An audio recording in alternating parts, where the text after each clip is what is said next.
ఆత్మీయ మానవ పిల్లలందరికీ ఆశీర్వాదపూర్వకంగా తమ సర్వసార్వభౌమ అధినాయక శ్రీమాన్ వారు కొత్త ఢిల్లీలో అధినాయక దర్బార్లో కొలువై ఉన్నవారిగా ఇక్కడ లెజిస్లేటివ్ అసెంబ్లీలో ఆంధ్రప్రదేశ్ లెజిస్లేటివ్ అసెంబ్లీలో శాశ్వత ప్రభుత్వానికి మేమే నేరుగా ప్రజాప్రతినిధులు అందరూ కలిసి ఎన్నుకున్న అధ్యక్షుడు పదవిలోకి మేము నేరుగా ఎందుకు వచ్చాం?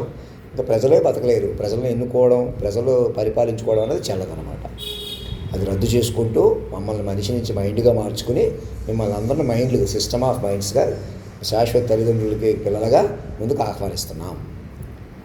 ఇక మాలోనే రాధాకృష్ణుడు సర్వం ఒక పరికరం చూసారు, ఆడతనం మగతనం, ఈ ప్రేమలు ప్రణయాలు సరదాలన్నీ మమ్మల్ని కలపాలమాటేశారు. నేనే గురువుని, నేనే శిష్యుడిని, నేను ఈ కనీస మనిషిని నేనుగా అటు శాశ్వత తెలుసుకునే కొద్ది తెలిసే జగద్గురువుని నేనే. వాక్యస్వరూపం ఉంటాను. మిమ్మల్ని ఎవరినో గురువుగా కలుపుకోవాలి, ఎవరినో అసలు మనిషిగా కూడా కలుపుకోకూడదు. మీ మధ్య మాటే ఉండాలన్నమాట. మీరు మనుషులుగా ఎవరు కూడా మనిషిగా మా చూసుకోకూడదు. మిమ్మల్ని మీరు మాటగా పట్టుకోవాలి, మాట కలుపుకోవాలన్నమాట. నేరుగా మా గురించి చెప్పుకోవాలి. అందరికి మా వాళ్ళు మీ వాళ్ళని మోసం చేయటం కానీ, మనుషులు కొద్ది పట్టుకోవడం, ఎక్కడో గొప్పతనం ఇంకెక్కడో ఉంది, ఎవరినో కూర్చోబెట్టుకుని మేము ఎక్కడికో ముందుకెళ్తాం, వెళ్ళలేరు. అలాగా మాస్టర్ మైండ్ పట్టుకొని ముందుకెళ్ళాలి. మనిషిని రద్దు చేసేసుకుంటేనే భారతదేశాన్ని రవీంద్ర భారతిగా మార్చుకుంటే ఇది అవుతుంది. ఇంకా ప్రణయం కానీ ఇంకెక్కడ నేను అమ్మాయి కోసం చూస్తున్నాను, ఎవరినో రాధ అయిపోద్ది, రుక్మిణి అయిపోద్ది. రాధ రుక్మిణి ఇప్పుడు అందరూ తల్లిదండ్రులుగా, ఇప్పుడు ఈ సిస్టమ్ ఏమైందంటే ఆడతనం మగతనం తల్లిదండ్రులుగా మారిపోయారు. ఏదేమైనా తల్లిదండ్రులు కదా. అప్పుడు మనకి ఇవన్నీ దేవుళ్ళు శక్తులు ఒక ఎత్తు అయితే భూమి మీద తల్లిదండ్రులు పిల్లలు అనే బంధం ఇంకా అదే అక్కడ మొత్తం రివైవ్ అయిందనమాట. ముందు తల్లిదండ్రులుగా వాళ్ళు మొత్తం సృష్టిని పట్టుకుని పంచభూతాలనే పట్టుకుని సూర్యచంద్రాది గ్రహస్థితిని నడిపే తీరుగా మారిపోయి మనల్ని తపస్సు పట్టమంటున్నారు. ఇక్కడ శ్లోకాలన్నమాట. అంటే ఎలాగైనా తల్లిదండ్రులు ప్రేమించడం, గౌరవించడం, తల్లిదండ్రుల మీద తపస్సు చేయటం, వాళ్ళే తెలుసుకునే కొద్దీ తెలిసేది గురువులు అనమాట. ఇక వేరే గురువులు కూడా మీకు మాయలో ఉండిపోతారన్నమాట. అది చాలా క్లియర్గా చెప్తున్నాను. నేనే జగద్గురువుని ఎందుకు పెట్టుకున్నానో తెలుసుకునే కొద్ది తెలుస్తాను. నేను మాస్టర్ మైండ్గా ఉంటాను.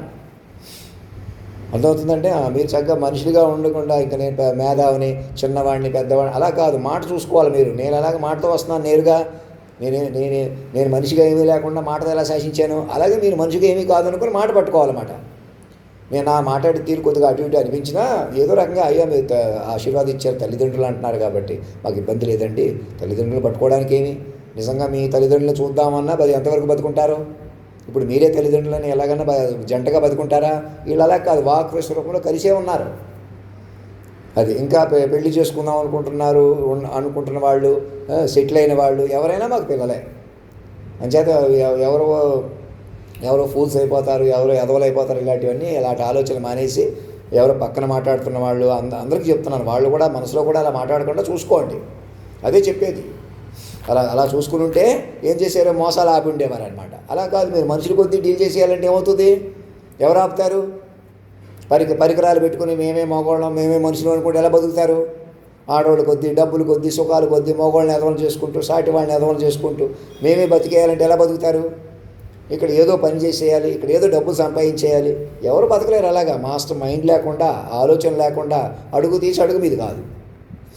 మీరు గంటన్నరలో 10-15 ఏళ్ళు చెప్పాను చూసారా, ఆ హైట్ని పెంచుకోవాలా, అటు తీసుకుపోవాలన్నమాట, అటు మేటేసుకోవాలా. ఇంకా వేరే దేవుళ్ళని, గుళ్ళని, పూజలని ఉంటుందే భ్రమ అనమాట. ఎన్ఆర్ఐలకి అందరికీ చెప్తున్నాను, తెలుగు వాళ్ళందరూ ప్రతి ఒక్కరిని అలర్ట్ చేసుకోండి. నేను తెలుగు వాళ్ళని అంటున్నాను కదా అని ఇంకా తెలుగులోనే మాట్లాడితే, ఇంగ్లీష్లో మాట్లాడితే బాగుండు, హిందీలో మాట్లాడితే బాగుండు. తప్పకుండా ఏ జనరేటర్ ఎందుకు ఇచ్చుకున్నానో దాని ద్వారా మాట్లాడదామని. ఒరిజినల్గా మాట్లాడితేనే అప్పటికప్పుడు మాట్లాడితే ఒరిజినల్ కాదు. నేను మాస్టర్ మైండ్ని. మా జనరేటివ్ కూడా నేనే. అయినా పైన ఉంటాను చూసారా, ఇంకా తెలుసుకోవాల్సి ఉంటాను కదా. ఆకాశాన్ని నేనే, అనంతాన్ని నేనే కదా, ఆదిని నేనే కదా, అలాగనమాట. అలా తెలుస్తాను. ఆ మైండ్ మీకు వస్తుంది. అంతేగాని నువ్వు మరి అంత అక్కర్లేదు, నేను ఎక్స్ట్రాల్సి పోతున్నాను కూడా పొరపాటు. అలా చెప్పినవాడిని పట్టుకుని కాలాన్ని శాసించిన నన్ను అర్థం చేసుకోకుండా నన్ను శాశ్వత తల్లిదండ్రులుగా పట్టుకోండి. నేను పెంచుకుని కొద్ది పెరుగుతాను. నేను ఇలా ఏదైనా చెబితే నేను ఏదో బతుకుతాను, నేను బతకలేక ఇంకా అస్తమానం పెన్షన్ అనుకున్నా, పెన్షన్ ఏం తీసుకున్నా ఎక్కడున్నా ఒకటే. నన్ను ఎక్కడ కూర్చోబెట్టుకోవాలా అక్కడ కేంద్ర బిందువుగా జాతీయ గీతంలో అధినాయకుడిని ప్లస్ మీరు అసెంబ్లీ స్పీకర్ శాశ్వత ప్రభుత్వానికి నేను నేరుగా ప్రజాప్రతినిధులుగా మీరు ఎంచుకుంటున్నారు కదా అధ్యక్షుడిని, ముఖ్యమంత్రి కూడా ఆయన ఎంచుకుంటున్నారు కదా, అటువంటి స్థానం నేనే అది మీరు అలా ఎంచుకోవడం మీరు గౌరవించడం అంటే మీకు డైల్యూట్ అయిపోయింది రాజ్యాంగం ప్రకారం కేవలం మనుషులుగా, అది మీ చేతులు లేదు. కారణం మీరు మనుషులు మ్యానిపులేట్ అయిపోయారు, మాయాదులు వెళ్ళిపోయారు. అది కేవలం కేవలం మీరు మనుషులు ఎదుర్కోలేరు అన్నమాట. అసలు మనుషులకే హాని చేసి విపరీతాలు ఎందుకు పెరిగిపోయినాయి? పరికరాలు పెరిగిపోవడం, యాంత్రికత్వం పెరిగిపోవడం వల్ల. రహస్య ఆపరేషన్స్ ఎలాగన్నా స్మెల్ ప్రతిదీ వింటున్న పరికరాల గురించి ఇప్పుడు కొందరికే తెలుసు, అందరూ చూస్తున్నారు, మీ వాళ్ళు చూస్తున్నారు, మా వాళ్ళు చూస్తున్నారు.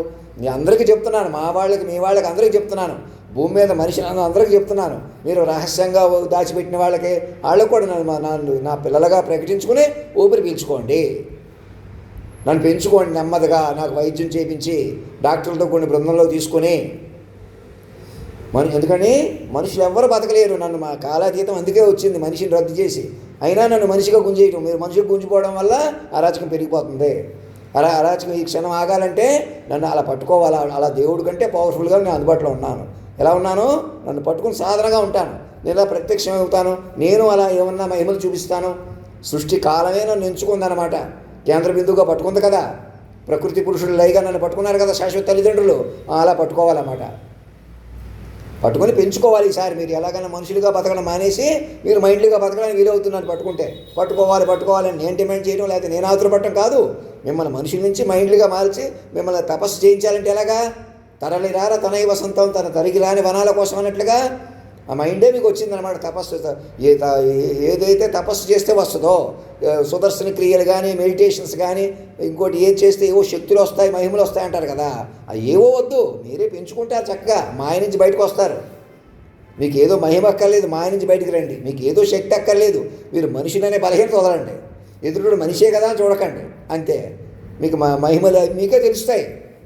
మరణమే లేని దివ్యస్థితివే పెడతారన్నమాట, అలా పెంచుకుంటారు. ఇది మనుషుల లోకం కాదు, తపోలోకం, జ్ఞానలోకం, తపస్సుది.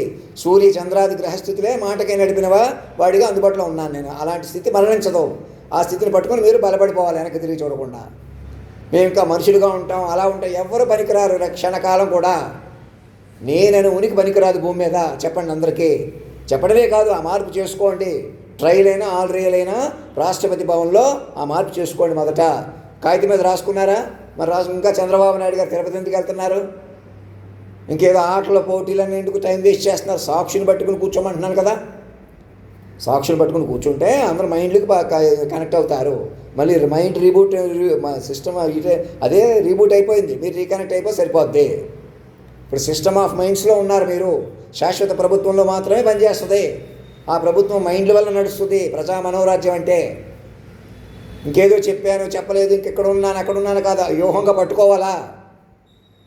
ఇంక నేను మళ్ళీ మనిషిగా మాట్లాడవలసిన అవసరం ఉండకూడదు, మీరు నాతో మనిషిగా మాట్లాడకూడదు. ఇక అదే ఇప్పటి నుంచో మనిషిగా డీల్ చేయటం వల్లే నన్ను పట్టుకోలేకపోతున్నారు.